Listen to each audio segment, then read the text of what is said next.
The spark of dissatisfaction, cheating, doesn't start with lust. It begins with something smaller, quieter, a whisper inside her mind. She doesn't wake up one morning and decide to betray you. What happens is biological, not logical. A craving for excitement slowly takes root, and she doesn't even recognize it yet. It's not about another man. It's about the emotional hunger that routine has buried. Inside every human brain exists a chemical system built for survival, not loyalty.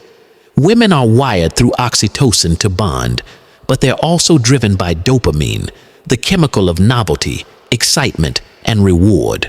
Over time, the oxytocin that once made her feel safe begins to lose its strength if the dopamine that once made her feel alive disappears. When that balance fades, the relationship begins to starve. The man she once saw as thrilling now feels predictable. The touch that once gave her butterflies becomes routine. The same coffee, the same mornings, the same safe love. Her brain interprets it not as peace, but as emotional silence. And for a mind conditioned by constant stimulation, from social media, validation, likes, and new experiences, silence feels like death. She doesn't want to cheat. She wants to feel. So she starts looking for what her brain is missing, not consciously, but chemically. A longer glance, a small compliment, a stranger remembering her name. Her biology translates these tiny sparks as life returning. That's where temptation begins, not as sin, but as a survival reflex. Modern society accelerates this. Every scroll through her phone floods her mind with novelty. Faces, fantasies, options. Every image whispers, "You could have more." When the man at home no longer feeds that illusion of being special, the whisper becomes louder. She starts dressing differently, laughing more, glowing in a way that feels unfamiliar. It looks like confidence returning. But often, it's the first stage of emotional detachment. Most men never see this stage for what it is. They think love protects them from betrayal. But love is an emotion. Loyalty is a discipline. And when emotional hunger overrides chemical stability, logic disappears. That's the beginning, not of infidelity, but of escape. The emotional transfer. By the time a woman starts to detach, it doesn't look like betrayal. It looks like emotional honesty. She tells herself she's just talking, venting, connecting. But what she's really doing is transferring energy. Every message, every shared laugh, every secret conversation is a small shift of emotional investment from one man to another. It begins subtly. She starts comparing realities. The man at home represents safety, stability, and routine. The new man, whether a coworker, friend, or someone online, represents possibility, excitement, and dopamine. One feels like duty, the other feels like freedom. Her mind starts building a story to justify what's happening. She tells herself, "I'm just being friendly. He understands me. I deserve to feel happy again." But what's actually happening is neurological. Every time she interacts with the new person, her brain releases dopamine, a reward signal that reinforces the behavior. Over time, she begins to associate that person with emotional relief. That's why she starts checking her phone more, smiling at messages, and drifting during conversations with you. Her body is at home, but her attention, her energy, has already left. This is what psychologists call emotional migration. The moment when the emotional core of a relationship moves outside of it. It's invisible because it hides behind words like friendship or connection. But make no mistake, once emotional migration begins, physical infidelity becomes almost inevitable. And here's the tragic irony. She truly believes she's still loyal, because her definition of betrayal hasn't caught up to her behavior. Her brain hasn't registered the shift as cheating, only as feeling alive again. At this stage, guilt still whispers, but desire speaks louder.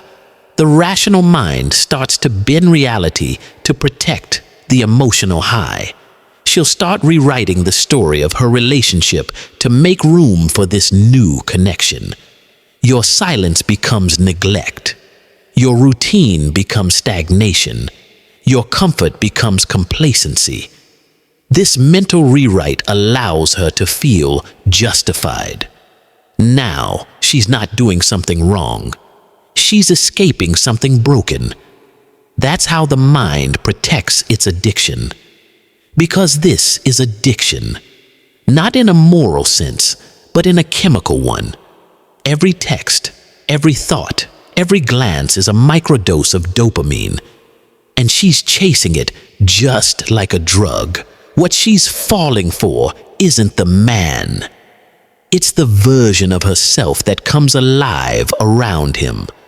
The reflection of youth, freedom, and desirability that she's been mourning since life became predictable. She's not seeking romance. She's seeking resurrection. And that's why this phase is so dangerous. It looks harmless, even healthy.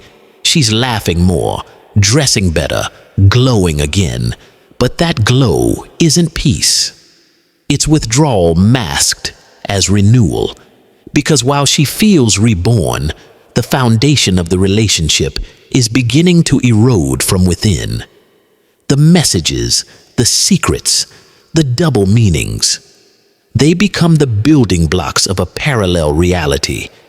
She's living two emotional lives now, one grounded in safety and another addicted to risk. And the more she invests in one, the more she loses connection to the other. She thinks she's in control. She's not. Chemistry is. The addiction and collapse phase. The transition from emotional cheating to physical infidelity rarely happens with intent. It happens in silence, in a pause too long, a glance that lingers, a moment that feels harmless but isn't. She doesn't plan it. She allows it. And that's all it takes. When the boundary finally breaks, whether it's a kiss, a touch, or a night she can't explain, her body floods with chemicals she hasn't felt in years. Dopamine surges like wildfire. Adrenaline sharpens every sense. Oxytocin bonds her to the new man in the same way it once bonded her to you. What she experiences in that moment isn't love, it's chemical euphoria. Her brain reads the danger itself as passion. The secrecy becomes the drug. Every hidden message, every lie, every near miss strengthens the high. She's no longer chasing the man. She's chasing the feeling. That's why she defends it so fiercely. When you start to sense distance, when you ask what's wrong, she reacts with anger, not guilt. Because you're not just questioning her loyalty, you're threatening her drug supply. She'll project, deflect, twist. You're paranoid. You don't trust me. You've changed. Every accusation she throws at you isn't defense. It's protection. She's protecting her addiction. Psychologically, this is the reinforcement loop. Each time she indulges in the secret and escapes detection, the brain rewards her with more dopamine. The risk itself becomes part of the pleasure. It's no longer about attraction or romance. It's about survival through stimulation. Her moods become unpredictable, a cycle of withdrawal and intoxication. One day she's affectionate and remorseful, the next, cold and detached. When she's with him, she's anxious and excited. When she's with you, she's guilty and hollow. She's living a chemical war inside her skull, and deep down, she starts to realize it.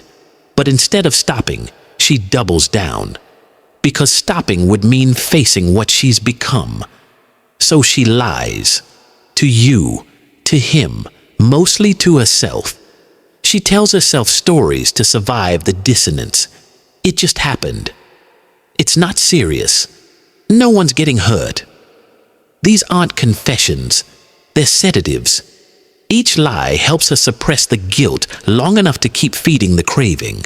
But as the months pass, the fantasy begins to fracture. The dopamine high loses its magic. The thrill starts to fade. Now, the same messages that once gave her butterflies start triggering anxiety. She checks her phone, overanalyzes every pause, every word. The man who once felt like salvation now feels like a burden. This is the beginning of collapse, when the reward no longer outweighs the cost. She can't go back to you because she's ashamed. She can't stay with him because the fantasy is falling apart. She's trapped between guilt and addiction. Too broken to confess, too exhausted to keep pretending. The affair that once felt liberating now feels like a prison. Every deleted message feels heavier, every lie harder to maintain. Every moment of normal life feels fake. Her secret world, once intoxicating, now becomes unbearable.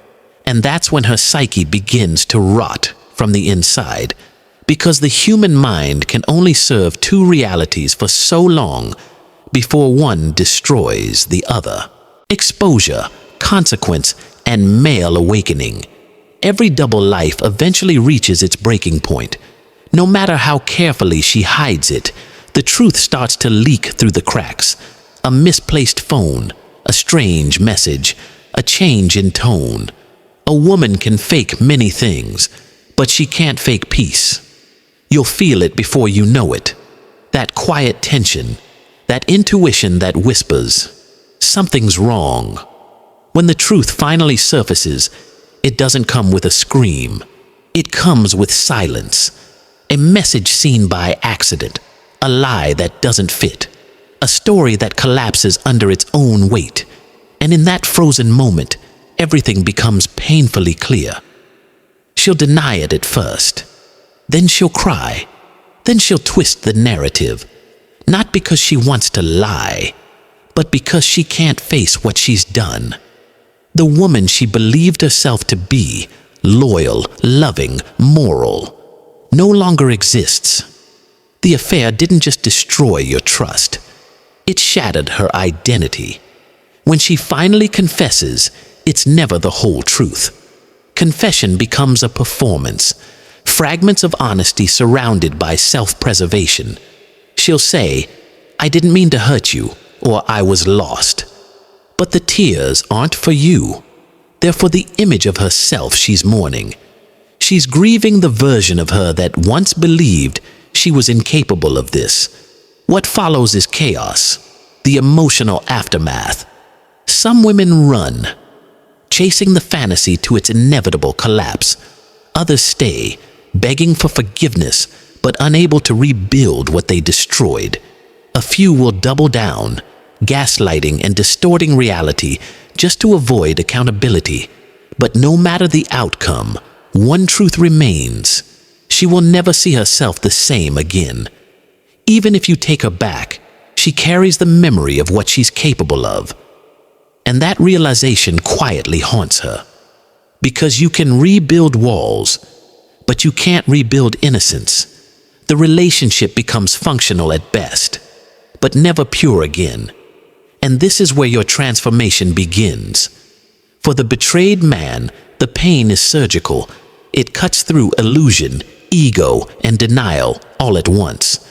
You start seeing not just her betrayal, but the blind spots in yourself that allowed it. The naivety, the belief that love guarantees loyalty, the illusion that being good is the same as being valued. Betrayal forces clarity. It strips you of comfort and replaces it with truth. It teaches you that love is not protection, it's exposure. That trust isn't a guarantee, It's a gamble, and that no one's affection can replace the discipline of self-respect. As brutal as it is, the experience refines you. You stop needing validation. You stop begging to be chosen, because you finally understand that peace doesn't come from being loved. It comes from being centered. The man who survives betrayal doesn't just heal. He evolves. His kindness becomes sharper, his love more intentional, his vision clearer. He no longer romanticizes chaos. He no longer mistakes attention for affection. And most importantly, he no longer fears loss, because he's already walked through the fire and found himself still standing. That's the paradox of betrayal. It destroys you to rebuild you. It kills the version of you that needed her approval and awakens the one who only needs his own. When the smoke clears, you finally see the truth. Her cheating was never truly about you. It was about her war with herself, her craving for novelty, her fear of stillness, her addiction to feeling alive. You simply became the mirror that reflected her disconnection. And once you understand that, the pain loses its power. You stop asking, "Why did she do this to me?" and start realizing she did it to herself.